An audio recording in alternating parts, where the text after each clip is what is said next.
നമസ്കാരം. വയനാട് വിഷൻ്റെ എല്ലാ പ്രിയ പ്രേക്ഷകർക്കും വേരുകളിലേക്ക് ഒരിക്കൽ കൂടി സ്വാഗതം. കലയുടെ വേരുകൾ തേടിയുള്ള യാത്ര ഇന്ന് എത്തി നിൽക്കുന്നത് മീനങ്ങാടി പുറക്കാടിയിലാണ്. ഞാനിപ്പോൾ ഈ വയലിനൊക്കെ പിടിച്ചിരിക്കുമ്പോൾ തന്നെ നിങ്ങൾക്ക് മനസ്സിലാവും ആരെയാണ് ഇന്ന് പരിചയപ്പെടുന്നതെന്ന്. ഒരു വയലിനിസ്റ്റിനെയാണ് ഇന്ന് വേരുകൾ പരിചയപ്പെടുന്നത്.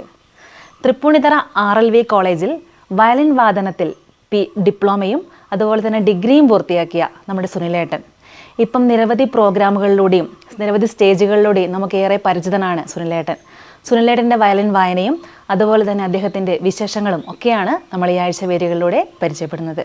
നമുക്ക് കൂടുതൽ കാഴ്ചകളിലേക്ക് ഒന്ന് പോയിട്ട് വരാം.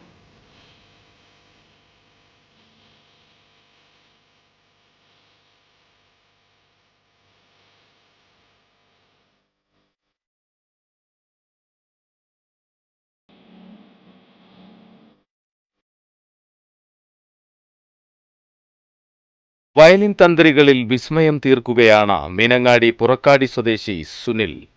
വയലിനു പുറമെ തബല, ചിത്രരചന തുടങ്ങിയവയിലും സുനിൽ കഴിവ് തെളിയിച്ചിട്ടുണ്ട്. അച്ഛൻ പകർന്നു നൽകിയതാണ് സംഗീതത്തിന്റെ ആദ്യ പാഠങ്ങൾ. വീട്ടിൽ അച്ഛൻ കുറച്ച് വയലിൻ പഠിച്ചിരുന്നു. വെസ്റ്റേൺ ആയിരുന്നു പഠിച്ചത്. ആ സമയത്ത് വയലിൻ ഉണ്ടായിരുന്നു. പക്ഷെ അന്നപ്പം പിന്നെ അത്രയും വായിച്ചിരുന്നില്ല. പിന്നെ വെറുതെ എടുത്ത് ഞാൻ തന്നെ പ്രാക്ടീസ് ചെയ്യാൻ തുടങ്ങി. പിന്നെ അമ്മേൻ്റെ വീട്ടിൽ അമ്മാവൻ വയലിൻ ക്ലാസിക്കൽ പഠിച്ചിരുന്നു. പിന്നെ ഞാൻ അവിടെ കോഴിക്കോട് പ്രീ ഡിഗ്രി പഠിക്കാൻ വേണ്ടി പോയപ്പോഴാണ് അവിടെ നിന്നാണ് ഈ പറഞ്ഞ വയലിൻ കാര്യമായിട്ട് വെറുതെ വായിക്കാൻ തുടങ്ങി. വരിശകളും ഇതൊക്കെ ഇങ്ങനെ വെറുതെ വായിക്കാൻ തുടങ്ങി. പിന്നെയാണ് ഇവിടെ വയനാട്ടിൽ വന്നിട്ട് ജമാഷിൻ്റെ അടുത്തും ഒക്കെ പഠിക്കാൻ വേണ്ടി തുടങ്ങിയത്. അതിനുശേഷം തൃപ്പൂണിത്തറ RLV കോളേജിൽ പോയി അവിടെ ഗാനഭൂഷണത്തിന് ചേർന്നു. അവിടെ എൻ്റെ ഗുരു തിരുവനന്തപുരം N വൈദ്യനാഥൻ സാറായിരുന്നു. സാറ് ഇപ്പോൾ ഇല്ല. സാറിന് എനിക്ക് അധികം കിട്ടിയില്ല. 2 വർഷത്തോളം പഠിച്ചുള്ളൂ.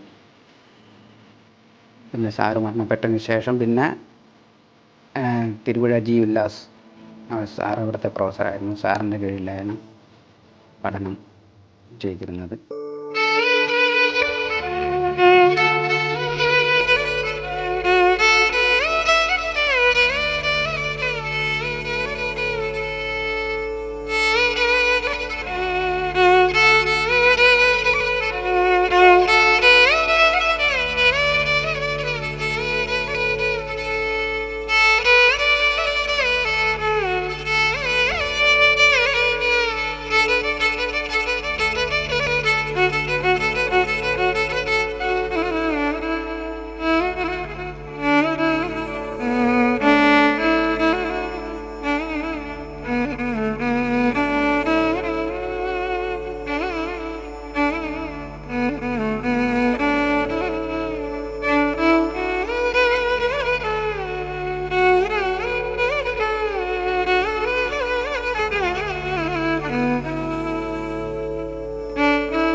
RLV കോളേജിലെ പഠനത്തിനു ശേഷം 15 വർഷത്തോളം തൃപ്പൂണിത്തറയിലായിരുന്നു താമസം.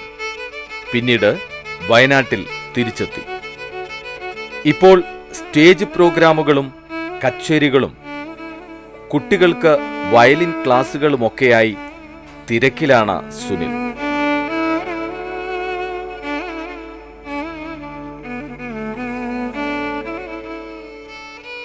ഇപ്പോൾ അദ്ദേഹം കൂടുതലും ശ്രദ്ധ കേന്ദ്രീകരിച്ചിരിക്കുന്നത് വയലിനിലാണ്.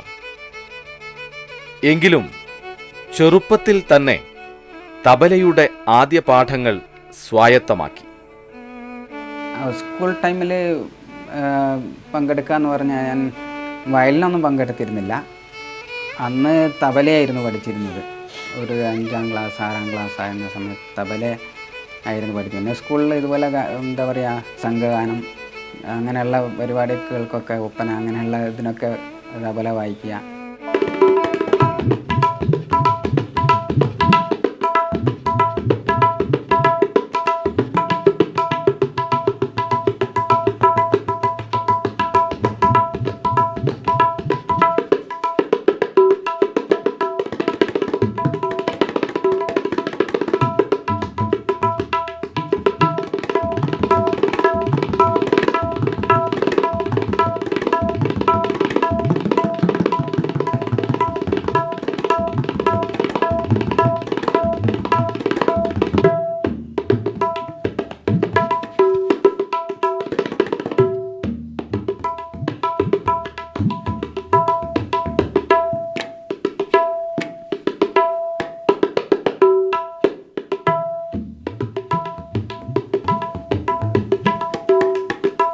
വയലിൻ പഠിക്കാൻ തുടങ്ങിയ തബല പൂർണ്ണമായി വിട്ടിട്ടൊന്നുമില്ല. എറണാകുളത്ത് പറഞ്ഞോണം ചില ഫ്യൂഷൻ പ്രോഗ്രാമുകൾക്കൊക്കെ അത്യാവശ്യം വായിച്ചിരുന്നു. പിന്നെ അതങ്ങ് തുടർന്നില്ല, വയലിന് തന്നെ ശ്രദ്ധ കൊടുക്കുകയാണ് ഉണ്ടായത്.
പ്രശസ്തരായ നിരവധി ആളുകൾക്കൊപ്പം വേദി പങ്കിടാനും അദ്ദേഹത്തിന് അവസരം ലഭിച്ചു.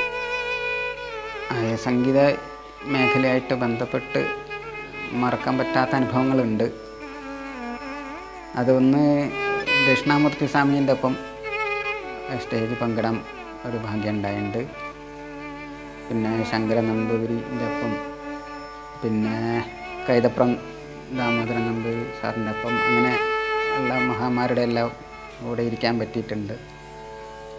പിന്നെ എൻ്റെ ഗുരുനാഥന്മാരൊപ്പം തന്നെ എനിക്ക് ഇഷ്ടംപോലെ പ്രോഗ്രാമുകൾ ചെയ്യാനുള്ള അവസരം, അതുതന്നെ ഒരു മഹാഭാഗ്യമായിട്ടാണ് ഞാൻ കരുതുന്നത്.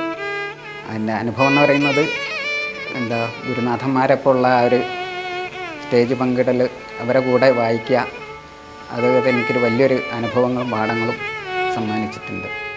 ചിത്രരചനയിൽ യാതൊരു പരിശീലനവും ഇല്ലാതെ മനോഹരമായി വരയ്ക്കുന്ന ചിത്രങ്ങളും ഏറെ അത്ഭുതപ്പെടുത്തുന്നതാണ്. നിരവധി ചിത്രങ്ങളാണ് ഒഴിവു സമയങ്ങളിൽ അദ്ദേഹം വരച്ചു തീർത്തിരിക്കുന്നത്.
കുടുംബവും മികച്ച പിന്തുണയാണ് സുനിലിന് നൽകിക്കൊണ്ടിരിക്കുന്നത്.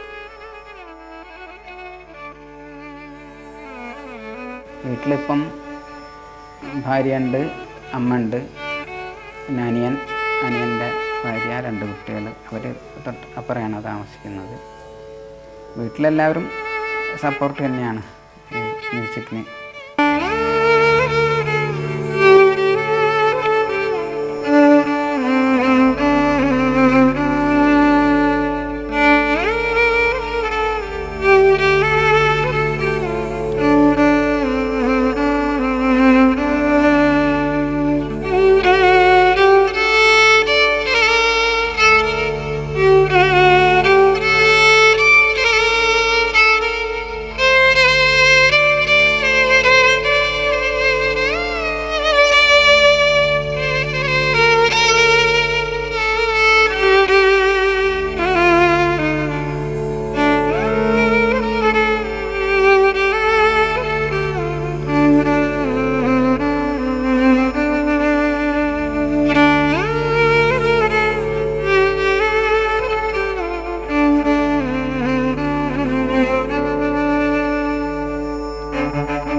മാത്രമായിട്ട് കൊണ്ടുപോകുക എന്ന് പറയുന്നത് കുറച്ചൊരു ബുദ്ധിമുട്ടുള്ള കാര്യം തന്നെയായിട്ടാണ് എനിക്ക് തോന്നുന്നത്. കാരണം എല്ലാ സ്ഥലങ്ങളും ഇഷ്ടം പോലെ ആർട്ടിസ്റ്റുകളും ഉണ്ട്. അപ്പം ഇവരുടെ എല്ലാവരുടെ ഇടയിലും നമ്മളും ഈ പറഞ്ഞോണം ഈ കലയായിട്ട് പോവുക എന്നുള്ളത് കുറച്ച് ബുദ്ധിമുട്ട് തന്നെയാണ്. സീസണൊക്കെ കഴിഞ്ഞ് കഴിഞ്ഞാൽ ലേശം ബുദ്ധിമുട്ട് തന്നെയാണ്. ആ സമയത്ത് നമ്മൾ ക്ലാസ്സുകളും ഒക്കെ ആയിട്ടങ്ങനെ തന്നെ കഴിഞ്ഞുകൂടും. പിന്നെ സീസണായ സമയത്ത് ഈ പറഞ്ഞോണം നവരാത്രി അങ്ങനെ സമയങ്ങളിലെല്ലാം പ്രോഗ്രാമുകളെല്ലാം അങ്ങനെ സ്റ്റാർട്ട് ചെയ്ത് പിന്നെ വലിയ കുഴപ്പമില്ലാണ്ട് പോവും. വയലിൻ, ഗിത്താർ, തബല എന്നിവയിൽ മാത്രമല്ല ചിത്രരചനയും വളരെ അസാധ്യമായി ചെയ്യുന്ന ഒരു സകലകലാ വല്ലഭനാണ് നമ്മുടെ സുനിലേട്ടൻ. സുനിലേട്ടൻ്റെ വിശേഷങ്ങളും അദ്ദേഹത്തിൻ്റെ വയലിൻ വായനയും അതുപോലെ തന്നെ തബലയും ഒക്കെ നമ്മൾ ഈ ആഴ്ച കണ്ടു. അദ്ദേഹത്തിന് ഇനിയും നിരവധി അവസരങ്ങൾ ലഭിക്കേണ്ടതുണ്ട്. അദ്ദേഹത്തിനെ എല്ലാ പ്രേക്ഷകരും ഹൃദയത്തിലേറ്റുമെന്ന് തന്നെയാണ് നമ്മൾ വിശ്വസിക്കുന്നത്. വേദികളുടെ അടുത്ത എപ്പിസോഡിൽ നമുക്ക് വീണ്ടും കാണാം.